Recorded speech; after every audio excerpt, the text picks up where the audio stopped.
তিনটি স্বপ্ন দেখলে বুঝবেন আল্লাহ পাক আপনাকে অনেক ভালোবাসে। এখানে আল্লাহর ভালোবাসা পেতে চান কারা? মাশাআল্লাহ, সবাই চায়। যাকে আল্লাহ পাক ভালোবাসে তার জন্য জান্নাত অবধারিত হয়ে যাবে। মাল্লাহুল মাওলা ফালাহুল কুল, যে আল্লাহ মানুষের হয়ে যায় এবং সেই আল্লাহ তাকে জান্নাত দিয়ে দেয়। অর্থাৎ আল্লাহ যার হয়ে যান আল্লাহর জন্য সব হয়ে যায়, ঠিক কিনা? অতএব এই তিনটি স্বপ্ন দেখুন। স্বপ্ন সম্পর্কে একটা ব্যাখ্যা আপনাদের সকলকে জানে, খুব মনোযোগ দিয়ে শুনবেন। স্বপ্ন হচ্ছে তিন ধরনের। কয় ধরনের যুবক বন্ধুরা? তিন ধরনের। নাম্বার 1 হচ্ছে মিনাল্লাহ, ফ্রম অলমাইটি, আল্লাহর পক্ষ থেকে। নাম্বার 2 হচ্ছে মিনাশ শয়তান, শয়তানের পক্ষ থেকে। নাম্বার 3 হচ্ছে আপনি যা দিনের বেলা, which matter you are doing in the day time that will be reflected in night time.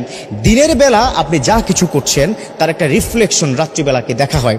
সবচাইতে উত্তম স্বপ্ন হচ্ছে আল্লাহর পক্ষ থেকে যে স্বপ্নটিকে দেখা হয়।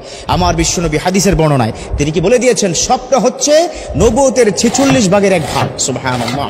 দেখুন, স্বপ্নের মধ্যে অনেক নবী রাসূলের কিন্তু কি এসেছে? ওহি এসেছে। সুবহানাল্লাহ। আমার বিশ্বনবী তিনিও কিন্তু বহুবার স্বপ্ন যুগে তিনি আল্লাহর পক্ষ থেকে ওহি পেয়েছেন। সুবহানাল্লাহ। সো এই স্বপ্ন কিন্তু স্বাভাবিকভাবে আপনারা অনেকে হেলায় ফেলায় কাটিয়ে দেন। তবে একটা কথা আজকে কি আপনাদেরকে সাজেশন করব, স্বপ্ন দেখলেই কারো কাছে বলে বসবেন না। অপাত্রর কাছে কোনো জিনিস যদি আপনি দেন, যেমন নষ্ট হয়ে যাবে, তেমন স্বপ্ন দেখে কোনো ব্যক্তির কাছে যদি গিয়ে বলেন, সে হয়তো একজন সাধারণ মানুষ, তাকে গিয়ে বললেন, সে স্বপ্নের ব্যাখ্যাটা সঠিকভাবে দিতে পারলো না, আপনার ক্ষতি হতে পারে। সো তিনটি স্বপ্ন, কতটি বললাম? তিনটি স্বপ্ন যদি আপনি দেখেন বুঝতে পারবেন যে আল্লাহ আপনার পর ব্যাপক খুশি।